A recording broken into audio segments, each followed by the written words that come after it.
Selamat pagi. Maaf Pak Jess, kalau untuk anak-anak telur rebus 5-6 biji per hari apa tidak kebanyakan?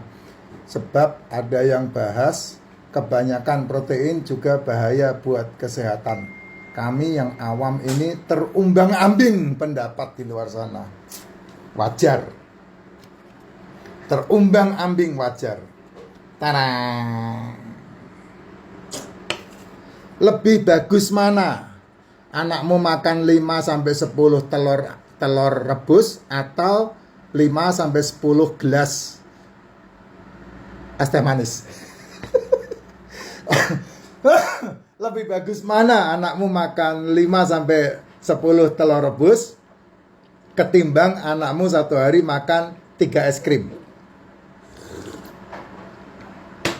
Lebih bagus mana anakmu makan satu hari 10-15 atau 20 telur rebus ketimbang makan nasi berkali-kali? Kamu yang menentukan, kamu yang memilih. Kan kamu bisa menimbang-nimbangkan itu. Kata kuncinya adalah tubuh bisa memecah gula dari kamu makan yang namanya telur. Kuningnya, ya, kalau bini gua yang masak, gas nih bro. Tuh buksu saya bro. Lu cincing-cincing bro. Lebih bagus mana? Nah, kamu yang menentukan, bukan saya. Kalau saya, seberapa cucu saya kepengen makan telur, sekepengennya itu dikasih. Nggak dibatasi. Kelebihan protein itu bisa dibuang melalui urin. Kelebihan protein itu yang orang-orang bilang kreatin itu, sehingga kamu tidak boleh makan kelebihan protein, ya, tidak boleh makan telur karena punya masalah ginjal. Itu sebabnya kalau dari awal kamu jaga kesehatan kamu melalui pola makan, maka sehatnya itu apa itu? Sehatnya itu mabrur. Ya, bukan hanya haji aja yang mabrur. Sehatnya itu full dalam tubuh. Karena apa? Karena metabolik. Kesehatan tubuh itu dikendalikan yang pertama, selmu meregenerasi diri. Sel yang meregenerasi diri berarti selnya sehat. Kenapa? Karena asam amino terbaik itu adalah sel tubuh sendiri. Sehingga terjadilah regenerasi, sel makan sel. Itu sehat. Atau selmu sehat karena makanannya protein. Di dalam makronutrisi ini sudah ada karbohidrat pasti. Ya, setiap makronutrisi pasti sudah ada karbohidrat. Daging yang dimasak sudah ada karbonya. Ikan yang dimasak sudah ada karbonya. Jadi kamu tidak perlu menambahkan lagi yang lain kalau kamu tidak punya aktivitas. Aktivitas yang dimaksud itu apa, Pak? Anakmu olahragawan. Satu hari latihan betul-betul di dalam training center. Orang yang masuk latihan di dalam training center itu latihannya gila. Jam 4 pagi dia harus bangun, lari, muter lapangan bola 35 kali.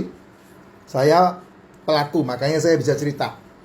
Lalu pulang, mandi, sekolah. Pasti di sekolah tidur, makanya banyak tempat-tempat olahragawan, tempat-tempat atlet yang bekerja sama dengan sekolah, mereka belajarnya itu pupuk bawang. Teman-teman saya pemain bulu tangkis itu rata-rata pupuk bawang di sekolah. Pasti naik kelas. Karena apa? Waktunya habis untuk latihan. Nah, itu kan pilihan. Kamu mau pinter, otakmu cerdas, atau kamu mau hebat di dalam kejuaraan. Nah, orang-orang yang pinter, otaknya cerdas, biasanya mereka tidak masuk kejuaraan. Meskipun masuk ke TC. Karena apa? Karena dia mementingkan titelnya, dia akan belajar. Tapi teman-teman saya yang juara-juara itu kayak model Lim Swee King, Adi B. Wiranata, kayak model si Hestomo Arbi, kayak model si siapa itu ininya tidak cerdas, tapi tekniknya untuk menang hebat ya. Kenapa ya? Karena tidur di kelas. Tapi kalau yang tidak beruntung, dia di kelas tidur, tidak belajar, keahliannya tidak ada, ya udah selesai. Ya, itu pulang sekolah tidur jam 1, jam 2, jam 3, bangun latihan lagi fisik, latihan sprinter, latihan apa teknik pokoknya ya. Malamnya baru sparring partner. Setelah itu jam 9 harus tidur lagi. Nah kalau kamu seperti itu, makanmu tidak dibatas, tidak apa-apa. Kenapa? Makannya tidak dibatas, tidak apa-apa. Karena kalorinya dipakai, energinya dipakai. Kayak anak saya, nge-gym tiap hari, ngelatih tiap hari. Ya makan apa aja dilalap, makan apa aja ditelen dia. Ya, yang namanya es campur, yang namanya apa itu es teh manis, ya dilalap semua. Karena apa? Setiap hari dari jam 5 pagi udah bangun untuk ngurusin atlet, dan kemudian kadang sampai jam 10 malam sampai rumah dia tidak ada masalah, tidur pun ototnya masih makan. Nah kalau kamu pertanyaan saya gimana? Ayo.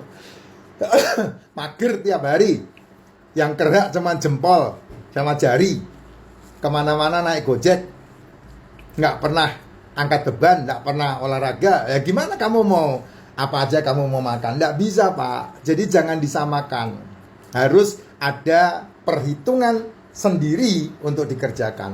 Kalau anak saya umpamanya satu hari makan 10 telur, dia tak dukung, tak beliin. Kenapa? Ya karena dia masa pertumbuhannya. Tuh dia ya. Justru yang dihati-hati adalah bagaimana anak-anak ini bisa menghemat tubuhnya sendiri ya. Tentang semua defisit yang dibutuhkan sama tubuh. Entah itu defisit kalori, entah itu defisit apa, itu kan itu bahasa-bahasa anak zaman sekarang itu. Tapi kalau yang dimakan itu ikan, telur begini ini kan sudah ada karbonnya, makronutrisi. Nah telur ini ada juga mikronutrisinya. Kamu kalau mengandalkan mikronutrisi dari racikan Mak Cintok, nggak cukup. Kudu ada tambahan suplemen yang harus diminum. Karena apa? Ya karena aktivitas tubuhmu satu hari paling tidak 2.500 kalori harus dibuang. Untuk kamu ngangkat gelas begini, untuk jalan kaki, ngepel rumah, jalan keluar, kedip-kedip, ya. Ngetik handphone itu kan kalori semua yang dibutuhkan untuk bisa bergerak seperti itu. Nah ini. Gitu Bu. Kalau anak-anak, ya saya kasih. Nggak ada masalah. Ketakutan apa yang dikasih? Kamu nggak takut ngasih anakmu kue satu hari sampai 1 kantong kresek, tapi kamu takut ngasih anakmu telur. Itu yang saya bingung. Cara pandang, cara pikirnya seperti apa, itu yang saya nggak ngerti. Kue kamu siapin di meja, cemilan kamu siapin di meja, non-stop 1 hari makan. Tapi telur kamu takut-takutkan. Loh, yang sehat itu yang mana? Saya nggak ngerti kamu cara pikirnya. Yang sehat itu yang mana? Yang sehat itu kue atau telur? Kalau saya bilang yang paling sehat ya ini, telur. Tapi kalau kamu bilang yang sehat kue, jajanan, cemilan, ya monggo silakan, tidak masalah. Tinggal kamu nanti menuai aja hasil kerjamu habis di ranjang termahal di muka bumi. Kan gitu. Nah itu pilihannya masing-masing. Nah, kadang-kadang kata awam itu dijadikan alasan.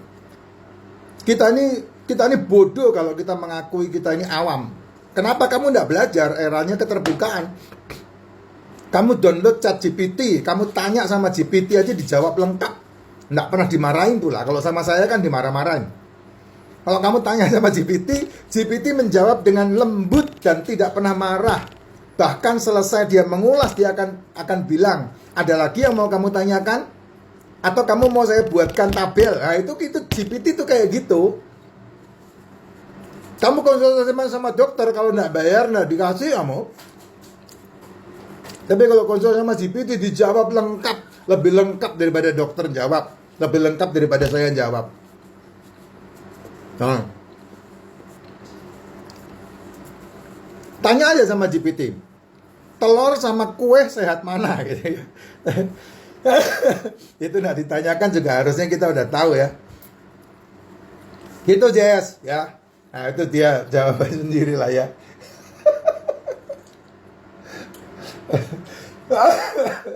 Iya bro.